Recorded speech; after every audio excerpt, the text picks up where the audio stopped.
नमस्कार, मैं अनुराग। केंद्रीय वित्त मंत्री निर्मला सीतारमण ने वर्ष 2025-26 के प्रस्तुत आम बजट में सबसे ज्यादा तालियां आयकर छूट पर सदन में बजवा ली। प्रधानमंत्री नरेंद्र मोदी ने भी मेज थपथपाकर इसका स्वागत किया। इससे पहले कैबिनेट की बैठक में बजट को मंजूरी मिलने के बाद पीएम मोदी ने मंत्रिमंडल के सहयोगियों से कहा कि ये बजट आम आदमी के लिए है।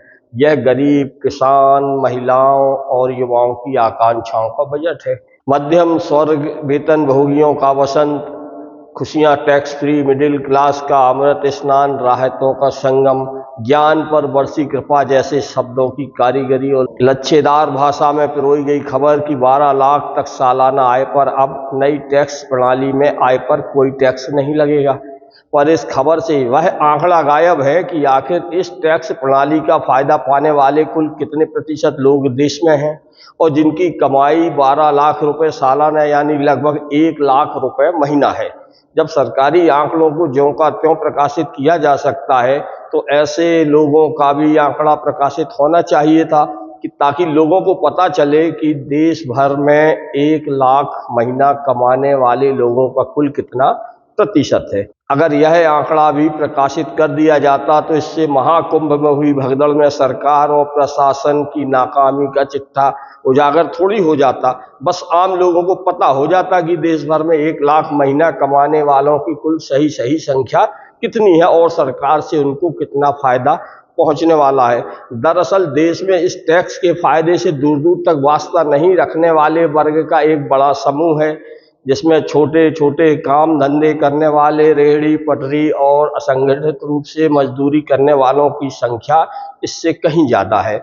इनको इससे क्या हासिल हुआ? बजट में महंगाई के मुख्य कारक यानी खाने पीने की चीज़ों पर लगने वाले टैक्स को कम करने का कहीं कोई जिक्र नहीं है, जिसका बोझ मध्यम और गरीब तबका रोज प्रत्यक्ष रूप से उठा रहा है। सड़कों के माध्यम से जीवन के लिए जरूरी उपयोगी वस्तुओं के परिवहन के मुख्य स्रोत सड़क मार्ग पर दौड़ने वाले वाहनों पर लगने वाले टोल टैक्सों और डीजल पेट्रोल पर लगने वाले टैक्स में कमी करने का कोई जिक्र दूर दूर तक इस बजट में वित्त मंत्री ने नहीं किया है। तो वहीं महंगाई भी चरम सीमा पर होने के बावजूद आम लोग मुंह खोलने से डर रहे हैं। जीएसटी के खौफ का अंदाजा इससे लगाया जा सकता है कि भले लोग खास तौर से व्यवसायी हर स्तर पर परेशान नजर आ रहे हों, लेकिन जीएसटी का कलेक्शन देश भर में बढ़ता जा रहा है। जनवरी में जीएसटी का कलेक्शन 12% बढ़कर 1.96 लाख करोड़ हो गया। आंकड़ों के मुताबिक घरेलू वस्तुओं और सेवाओं की बिक्री से 10.4% की वृद्धि के साथ 1.47 लाख करोड़ का राजस्व प्राप्त हुआ है। वहीं आयातित वस्तुओं पर टैक्स कलेक्शन 19.8% बढ़कर 48,382 करोड़ रहा। रिफंड के बाद शुद्ध जीएसटी राजस्व 1.72 लाख करोड़ रहा, जो 10.9% अधिक 2 करोड़ रहा। रिफंड के बाद शुद्ध जीएसटी राजस्व 1.72 लाख करोड़ रहा, जो 10.9% अधिक है। राजस्थान, यूपी जैसे राज्यों में वसूली 10 से 20% बढ़ गई है। डेलाइट इंडिया के पार्टनर एमएस मणि ने बताया कि तमिलनाडु, महाराष्ट्र, गुजरात, तेलंगाना और उत्तर प्रदेश जैसे बड़े राज्यों में वसूली में 10 से 20% की वृद्धि हुई है। पहले जीएसटी के नाम पर डराने और कानूनी मकड़ जाल में फंसने का डर दिखाने के बाद अब सरकार जन विश्वास बिल 2 ला रही है। जेल के डर से बचने और कारोबार को आसान करने का आसान जरिया इसे बताया जा रहा है। जन विश्वास अधिनियम 2023 में 180 से अधिक कानूनी प्रावधान अपराध मुक्त किए गए थे। कारोबार को और आसान बनाने के लिए सरकार जन विश्वास बिल 2 लाएगी। विभिन्न कानूनों के 100 से अधिक प्रावधान अपराध मुक्त किए जाएंगे। कई अपराधों के लिए कारावास की सजा भी हट जाएगी। ऑब्जर्वर रिसर्च फाउंडेशन की 2022 की रिपोर्ट के अनुसार भारत में व्यापार को नियंत्रित करने वाले 1536 कानून में से आधे से ज्यादा में जेल का प्रावधान है। पहले हमने भी इस बजट के सार समाचार को समझने के लिए किसी एक्सपर्ट से सलाह लेने के बारे में सोचा था, लेकिन फिर तय किया कि एक बड़े वर्ग जो निजी व्यवसाय या मेहनत मजदूरी करके परिवार को चलाता है और उसकी कितनी आय है, कितने खर्चे हैं और इस बीच उसे किन किन दुश्वारियों से गुजरना पड़ता है, इस सब का आकलन करने के लिए वह स्वयं किसी अर्थशास्त्री से कम नहीं है। लिहाजा उसकी समस्याओं का आकलन किया जाए, जिससे बजट के फायदे का अंदाजा अपने आप लग जाएगा। अब जब सरकार ने बजट पेश कर दिया है और तमाम बड़े मीडिया समूह और अर्थशास्त्र के जानकार इस बजट को सरकार का मास्टर स्ट्रोक बताने में जुटे हैं, तब आखिर ऐसी कौन सी जरूरत पड़ गई कि सरकार को दूसरे ही दिन कई अंग्रेजी और हिंदी के अखबारों में बजट में बताई गई योजनाओं के प्रचार का अलग से विज्ञापन जारी करना पड़ा है। बजट में ग्लोबल कंपनियों के भारत में आने का सिर्फ अनुमान लगाया गया है और अनुमान यह भी है कि 20 लाख रोजगार पैदा होंगे। कहा जा रहा है कि अहमदाबाद, भोपाल, इंदौर, चंडीगढ़, जयपुर जैसे टियर 2 शहरों में वैश्विक कंपनियां आ सकें, इसके लिए ग्लोबल कैपेबिलिटी सेंटर की संख्या बढ़ाई जाएगी। लेकिन सरकार यह नहीं बता रही कि इतनी बड़ी कंपनियों के लिए जिस बड़े पैमाने पर स्किल डेवलपमेंट की आवश्यकता है वह कहाँ है। वर्ष 2014 से स्किल डेवलपमेंट के कितने अवसर देश भर में युवाओं के लिए उपलब्ध कराए गए हैं, इन्हें बढ़ाने के लिए कौन सा राष्ट्रीय ढांचा तैयार किया गया है। अब तक पूरे विश्व की 80% से अधिक वैश्विक कंपनियों ने अब तक भारत में अपने सेंटर नहीं बनाए हैं। इसके बावजूद विश्व गुरु बनने का सपना देश भर को दिखाया जा रहा है। विश्व भर की जब कंपनियां यहां डेरा डालेंगी तो सबसे पहले उन्हें स्किल डेवलपमेंट युक्त स्टाफ की जरूरत होगी। यह केंद्र बनने के बाद भले देश भर के शहरी केंद्रों में जैसा कि अनुमान लगाया गया है कि 20 लाख रोजगार पैदा होंगे, लेकिन इसके लिए जिस बड़े पैमाने पर युवाओं में स्किल डेवलपमेंट तैयार किया जाना जरूरी होगा, उसकी तैयारी कहीं से कहीं तक नजर नहीं आ रही है।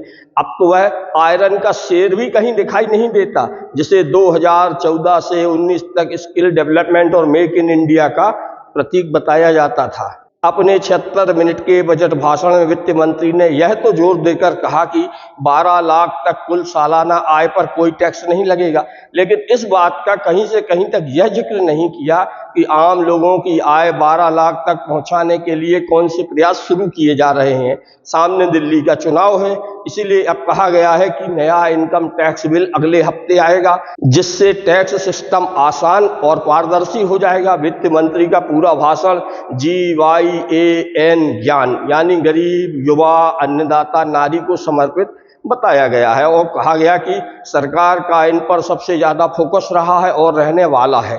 देश में 2023-24 के दौरान कुल 7.54 करोड़ करदाता थे। प्रस्तावित टैक्स छूट के बाद इनमें से करीब 88% करदाताओं पर कोई आयकर नहीं लगेगा। वित्त मंत्री निर्मला सीतारमण ने अगले सप्ताह अलग से आयकर संशोधन बिल लाने की बात कही है।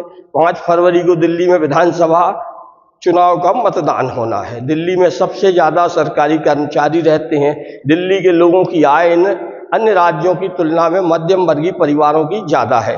ऐसी स्थिति में इसे दिल्ली विधानसभा के चुनाव से जोड़कर देखा जा रहा है। केंद्रीय बजट शर्तों के साथ है, इसमें अलग अलग स्लैब रखे गए हैं। अगले सप्ताह चुनाव समाप्त हो जाने के बाद जो नया आयकर बिल आएगा उसको लेकर चर्चाएं शुरू हो गई हैं। बजट में पिछले वर्ष की तुलना में आयकर की आय को बढ़ाकर दिखाया गया है। सरकार के बजट में यदि आयकर से आय बढ़ रही है, सरकार 12 लाख रुपए तक की छूट देने की बात कर रही है, तब यह आय किस तरीके से बढ़ रही है, इसको लेकर अर्थशास्त्री और मध्यम वर्ग अपना सिर अभी तक खुजला रहा है। बहरहाल केंद्रीय बजट में 12.75 लाख करोड़ रुपए ब्याज के रूप में प्रावधान किया गया है। वर्ष 2024-25 में यह 11.37 लाख करोड़ रुपए था। सरकार के बजट में लगभग 12.5% राशि सरकार को ब्याज के रूप में चुकानी पड़ रही है। यह राशि साल दर साल बढ़ती जाएगी। सरकार ने संसद में जो आर्थिक सर्वेक्षण पेश किया था उसमें चिंता जताई गई है। उसके बाद केंद्रीय बजट को लेकर अर्थशास्त्रियों को यह समझ नहीं आ रहा है सरकार मध्यम वर्ग और गरीब के लिए क्या करने जा रही है। सरकार ने मनरेगा का बजट नहीं बढ़ाया है। स्वास्थ्य और शिक्षा में भी बहुत मामूली बढ़ोतरी हुई है। बजट में ऐसे कोई प्रावधान नहीं है जो आर्थिक चुनौतियों से मुकाबला करने तथा गरीब एवं मध्यम वर्ग को राहत पहुंचाने वाले दिखते हों। ऐसा बजट में नहीं है। महंगाई और बेरोजगारी वर्तमान की सबसे बड़ी समस्या है। सरकार ने जो बजट प्रस्तुत किया है उसमें इन दोनों मुख्य चुनौतियों से कैसे आम आदमी को राहत मिलेगी, बजट से यह स्पष्ट नहीं हो पा रहा है। इस बार का बजट कारपोरेट जगत की कंपनियों के प्रोफेशनल द्वारा तैयार किए जाने की भी बात आई है। जिस तरह कंपनी अपने प्रोडक्ट को बेचते समय स्टॉल लगाकर बहुत छोटे शब्दों में शर्तों के तहत घोषणाएं करती है, इस बार का बजट भी उसी तर्ज में पेश किया गया है। ऐसी धारणा अर्थशास्त्री बजट को लेकर बना रहे हैं। यह भी कहा जा रहा है कि दिल्ली विधानसभा के चुनाव को देखते हुए 12 लाख तक की आय को टैक्स से छूट को इवेंट के रूप में सामने लाया गया है, जो शर्तों के साथ है। अच्छा है, टैक्स में छूट मिलना भी चाहिए, और यह टैक्स वैसे भी कोई सरकार अपने खजाने से तो देती नहीं, यह इन्हीं टैक्स दाताओं की जेब से ही दाएं बाएं करके कहीं ना कहीं से यह निकाल लेती है। बजट में SC ST वर्ग की जो महिलाएं पहली बार उद्यमी बनने जा रही हैं उन्हें सरकार 2 करोड़ रुपए तक का कर्ज देगी। शुरुआत में लोन 5 लाख महिलाओं को ही मिलेगा। सरकार ने वित्तीय सहायता के लिए मेंटरशिप की ट्रेनिंग भी दिलाएगी। घोषणा तक तो ये सब सुनने में भले ठीक लगे, पर कभी इसकी विसंगतियों को भी देखिए। प्रधानमंत्री और मुख्यमंत्रियों के नाम पर राज्यों में संचालित होने वाली रोजगार मूलक योजनाओं जिनमें बैंकों से लोन दिलाया जाता है, उनमें बैंकों का तानाशाही रवैया देखने लायक रहता है। वित्त मंत्री ने बताया न्यू इनकम टैक्स बिल अगले हफ्ते लाया जाएगा। इन डायरेक्ट टैक्स रिफॉर्म को बाद में बताएंगे। इंश्योरेंस सेक्टर के लिए FDI की सीमा बढ़ाने जा रहे हैं। Post payment bank payment service ग्रामीण योजनाओं में ग्रामों में बढ़ाई जाएगी। KYC प्रोसेस को आसान किया जाएगा। इसके लिए नई व्यवस्था इसी साल शुरू होगी। कंपनी मर्जर के लिए व्यवस्था में तेजी लाई जाएगी। पिछले 10 साल में ईज ऑफ डूइंग बिजनेस में सुधार किया है। हाई लेवल कमेटी सुधार के लिए बनाई जाएगी। इससे लाइसेंस और मंजूरी मिलने की व्यवस्था पर नजर रखी जाएगी। जन विश्वास एक्ट 2023 के तहत 180 लीगल प्रोविजन को डीक्रिमिनलाइज किया गया है। किसान क्रेडिट कार्ड पर कर्ज की लिमिट 3 लाख से बढ़ाकर 5 लाख होगी। इसके जरिए 7.7 करोड़ किसानों और मछुआरों को ऋण दिया जाता है। MSME के लिए लोन गारंटी कवर 5 करोड़ से बढ़ाकर 10 करोड़ 1.5 लाख करोड़ तक का कर्ज मिलेगा। फसलों की उपज बढ़ाने के लिए PM धन धान्य योजना शुरू की जाएगी। इस योजना में 1.7 करोड़ किसानों को फायदा होगा। राज्य सरकारों के सहयोग से देश के 100 जिलों में यह योजना चलाई जाएगी। पिछले 4 साल का IT रिटर्न एक साथ फाइल किया जा सकेगा। बुजुर्ग नागरिकों के लिए TDS की सीमा 50,000 से बढ़ाकर 1 लाख की गई है। किसानों को दीर्घकालिक और अल्पकालिक ऋण की सुविधा भी मिलेगी। सिंचाई सुविधाओं में सुधार किया जाएगा। इसकी मदद से कृषि उत्पादकता बढ़ाने का लक्ष्य है। इसके अलावा पटना एयरपोर्ट का विस्तार किया जाएगा। बिहार में मखाना बोर्ड की स्थापना होगी। इससे राज्य के लाखों किसानों को सीधा फायदा पहुंचेगा। युवाओं को सस्ता लोन मिलेगा। सरकार ने स्टार्टअप का बजट बढ़ाया है। युवाओं को सस्ते लोन का ऐलान किया है। देश में खिलौने का ग्लोबल हब बनाया जाएगा। इससे हाई क्वालिटी पर्यावरण अनुकूल खिलौनों का निर्माण भी किया जाएगा। स्टार्टअप को अब 20 करोड़ तक लोन। बजट में MSME से जुड़ी बड़ी योजनाओं की घोषणा की गई है। इस साल के अंत में बिहार में चुनाव है, सो केंद्रीय वित्त मंत्री ने अपनी बजट में बिहार को खास तवज्जो दी है। इसमें मखाना बोर्ड की स्थापना, पश्चिमी कोसी नहर के लिए वित्तीय सहायता और IIT पटना की क्षमता में विस्तार सहित कई बड़े ऐलान शामिल हैं। यह ऐलान इसलिए भी अहम है क्योंकि बिहार में इस साल के अंत में विधानसभा चुनाव होने हैं। मौजूदा वक्त में बिहार में जनता दल यूनाइटेड और भाजपा के गठबंधन वाली सरकार है और भाजपा यहां अपने विस्तार के लिए हर संभव प्रयास कर रही है। लोकसभा में इस वित्त वर्ष का आम बजट पेश करते हुए वित्त मंत्री ने यह भी घोषणा की है कि भविष्य की जरूरतों को पूरा करने के लिए राज्य में ग्रीनफील्ड हवाई अड्डों के निर्माण के अलावा बिहार में एक राष्ट्रीय खाद्य प्रौद्योगिकी उद्यमिता और प्रबंधन संस्थान भी स्थापित करेगा। अब इस बजट पर विभिन्न दलों की प्रतिक्रियाएं भी आनी शुरू हुई हैं। रायबरेली से कांग्रेस के सांसद और लोकसभा में विपक्ष के नेता राहुल गांधी ने बजट को लेकर मोदी सरकार को घेरा है। केंद्र सरकार पर निशाना साधते हुए राहुल गांधी ने सोशल मीडिया प्लेटफॉर्म एक्स पर अपनी प्रतिक्रिया दी है और कहा है कि यह बजट असल में गोली के घाव का इलाज बैंड लगाकर करने जैसा है। उन्होंने कहा कि वैश्विक अनिश्चितता के इस दौर में आर्थिक संकट को हल करने के लिए एक आदर्श बदलाव की आवश्यकता थी। इसके साथ ही राहुल गांधी ने केंद्र सरकार पर निशाना साधते हुए आगे कहा कि यह सरकार विचारों के मामले में दिवालिया है। वहीं शिवसेना यूबीटी के नेता आदित्य ठाकरे ने बजट भाषण में महाराष्ट्र का कोई उल्लेख नहीं किए जाने पर नाराजगी जताई है। उन्होंने कहा है कि जो सबसे अधिक कर राजस्व का योगदान देता है, ये राज्य का अपमान है। एक्स पर एक पोस्ट में ठाकरे ने पुणे के लिए एक नए हवाई अड्डे की मांग पर बजट में चुप्पी के मामले में भी निराशा व्यक्त की है और दावा किया कि भाजपा सरकार ने 2014 से हमेशा महाराष्ट्र की उपेक्षा की है। इस बजट में बेरोजगारी के मुद्दे पर कोई चर्चा नहीं की गई, जो अपने चरम पर है। ठाकरे ने अपनी प्रतिक्रिया में कहा, महाराष्ट्र का एक भी उल्लेख नहीं होना महाराष्ट्र राज्य का अपमान है, जो लगातार सबसे अधिक जीएसटी सहित अन्य करों का योगदान करता है। वहीं किसानों के बड़े नेता और लगातार सरकार के खिलाफ मुखर विरोध करने वाले भारतीय किसान यूनियन के राकेश टिकैत ने कहा कि केंद्रीय बजट में सीधे तौर पर किसानों के लिए कोई ठोस व्यवस्था नहीं की गई है। किसानों की आय बढ़ाने के लिए योजना इसमें कहीं नहीं दिखी है। उन्होंने कहा, बजट में किसानों को इसमें कोई खास राहत नहीं मिली है। राकेश टिकैत ने कहा, किसानों को इस बजट से कुछ ठोस उम्मीद थी।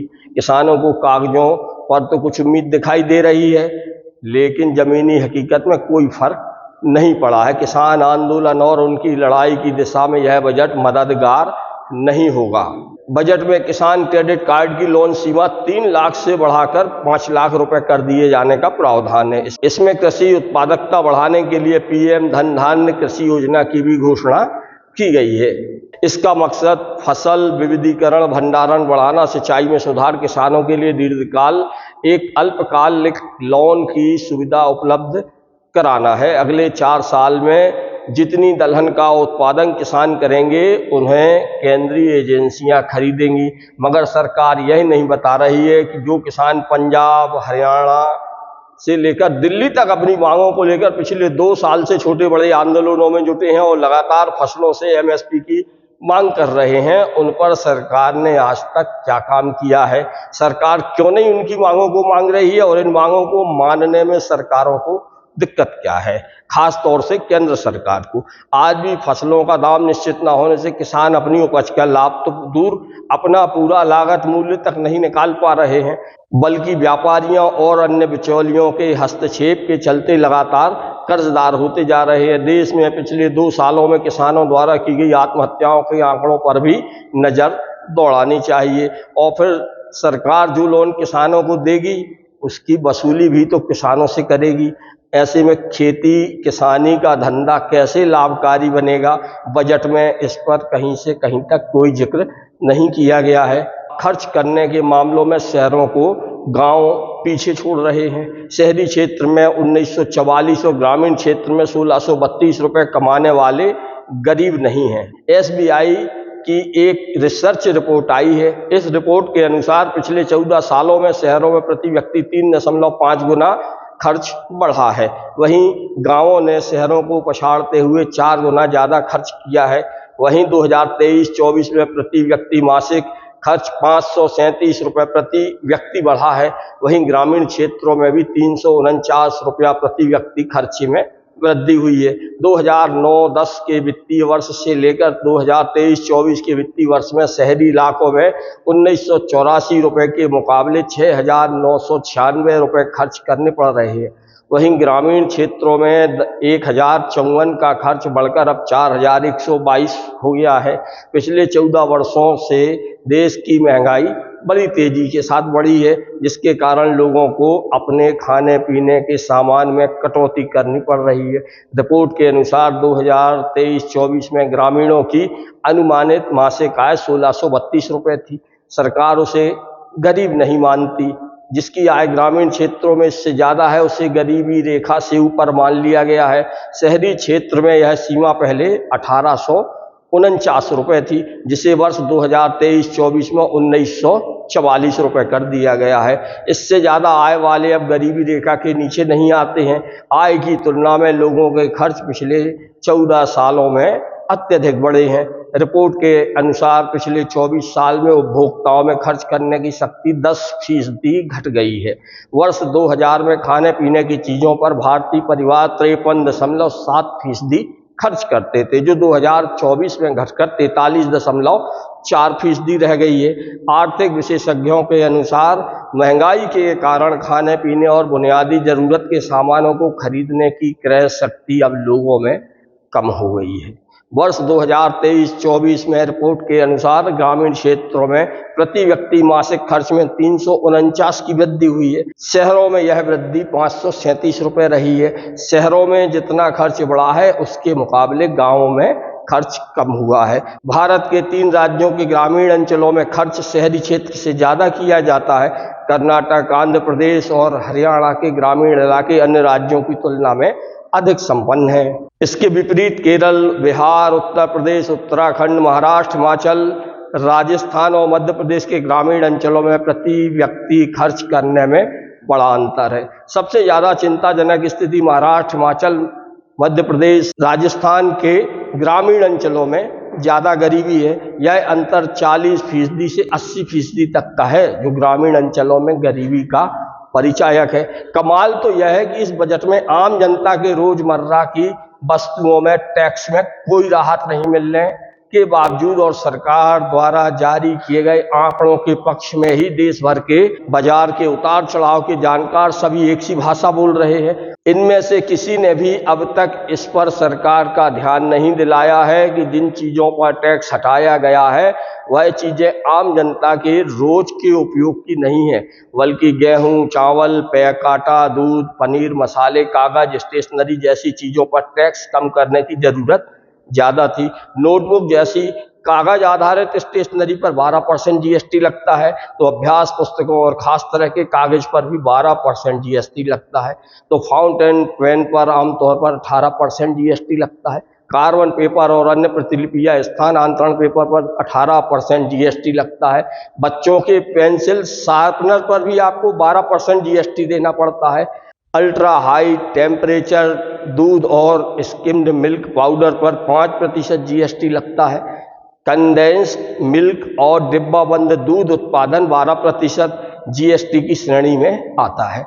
अब क्योंकि बड़े शहरों में दूध डेयरियां ना तो बची हैं और हैं तो काफ़ी कम संख्या में हैं, और वे अब वहाँ की स्थानीय मांग को ही पूरा करने में असमर्थ साबित हो रही हैं। अतः महानगरों में ज़्यादातर परिवार डिब्बाबंद दूध उत्पाद और कंडेंस्ड मिल्क का ही उपयोग करते हैं, और ये उनकी मजबूरी भी है और वे इस पर 12% GST चुकाते हैं। इसके अलावा और भी कई खाद्य पदार्थ ऐसे हैं जिन पर GST लगता है। इन पर GST खत्म करने और कापी किताबें और खाने पीने की चीज़ों पर लगने वाले टैक्स को कम करने अथवा पूरी तरह समाप्त करने की पहल की जानी थी, जो कि कहीं इस बजट में दूर दूर तक दिखाई नहीं दी है। इस बजट पर आपकी क्या राय है? आपको इसमें कितनी राहतें मिली हैं? आप अपनी प्रतिक्रिया कमेंट बॉक्स में आकर दे सकते हैं। नमस्कार, मैं अनुराग।